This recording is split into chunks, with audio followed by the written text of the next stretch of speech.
السلام عليكم ورحمة الله وبركاته. راح أصور لكم مقطع فيديو على هذه الماكينة البرادر. هذه الماكينة برادر ياباني. طبعا نبدأ بالدواسة. عندنا هذا الواير تشكله بهالطريقة.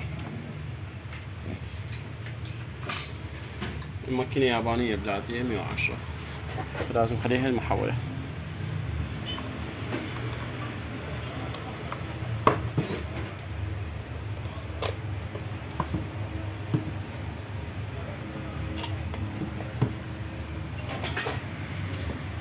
نجي عندنا طريقة اللضم.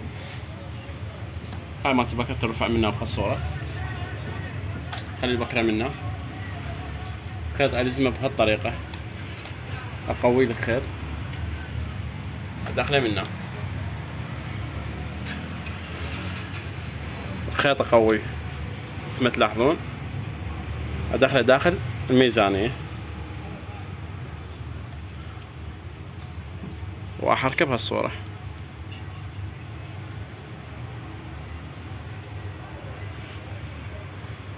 طبعا الخيط من نوع من الألزمة، ارجع له شوية، اشده اتأكد انه الخيط صار داخل الميزانية. نبع الرقاص بهالطريقة على هذه وهذه، ولضمها مباشرة على الإبرة. لضمها راح يكون بهالطريقة. هذه الميزانية مالتها. عندنا للإبرة شلون أبدلها. هذا القفل مالت الإبرة أرخيه.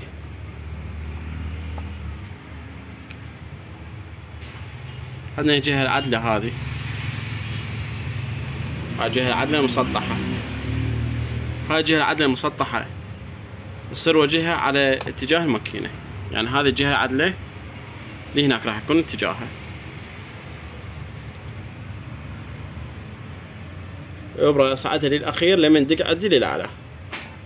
دقت عدي هاي الإبرة، إذا تلاحظون دقت عدي، أضربها بقوة. ايش راح يكون عندي؟ تقبل الإبرة أمامي،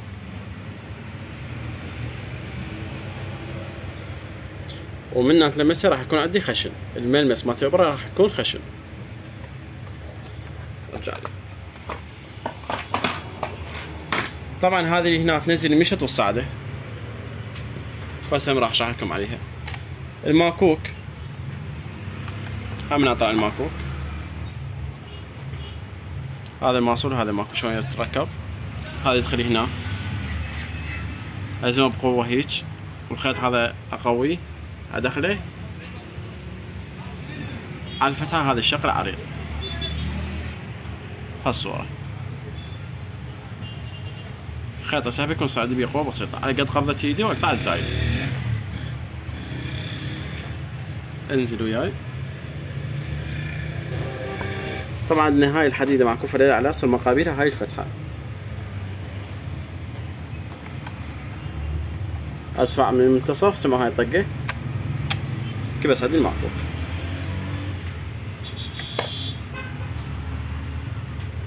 صراحة ادي بخياطها.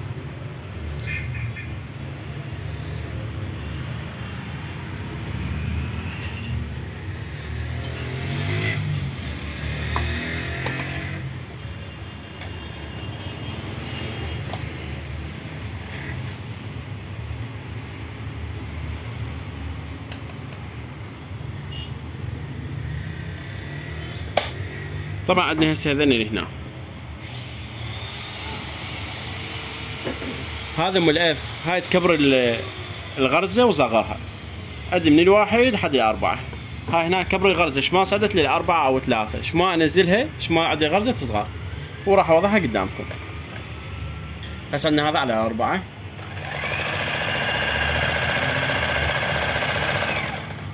الغرزة متباعدة، انعمها منه اللي ها بها حرف اف حتى تميزوها عن الاخرى. الغرزة صارت عندي ناعمة، إذا تلاحظون قعدنا على رقم 4، وهذا عندنا من نعمناها. اما تحويل التطريز او الزقزاق اللي هو هذا، بس مجرد ما احول من الواحد لحد الخمسة او الاربعة او اثنين، هذا عرض التطريز.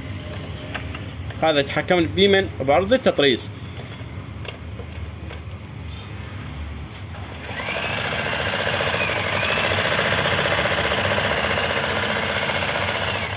ايش ما اعرض، ايش ما عندي التطريز يعرض.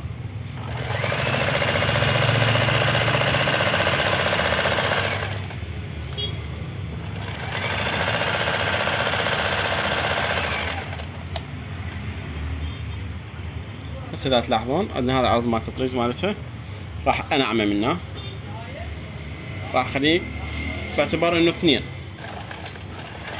شوف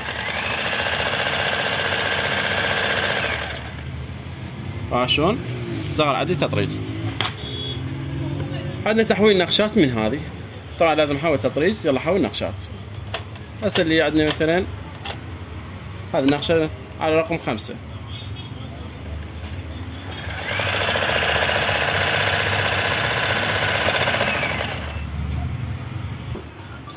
عيني نرجع هساعدكم. هذا شو وظيفته؟ هاي ترجع القماش،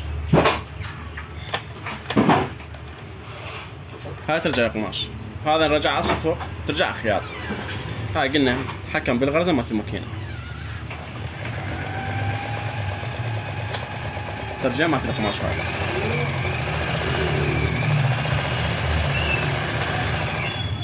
طبعا عندنا هذه فيها نظام كلش حلو الماكينة، من عند حمل موصول يفصل عندي اللي هو بهالطريقة. السلام عليكم. هسه عندنا منه خلي الماكوك هذا او الماسور كما يسميه بشكل، خليه بهالصورة. اللبس 3 لفات، 1 2 3 4 5 والسادسة قطعة. مجرد ما ادفع لي هنا، هاي بيها مواصفات كلش حلوة مثل ما قلت لكم قبل شوية. هذا فقط يترس الماكينة بعد ما تتحرك.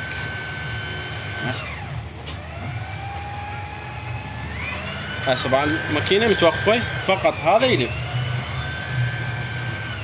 من هذا كمان منه، بس مجرد ما اطقه هيجي ترجع الماكينة تشتغل. اما اطفاء المصباح تشغيله منه،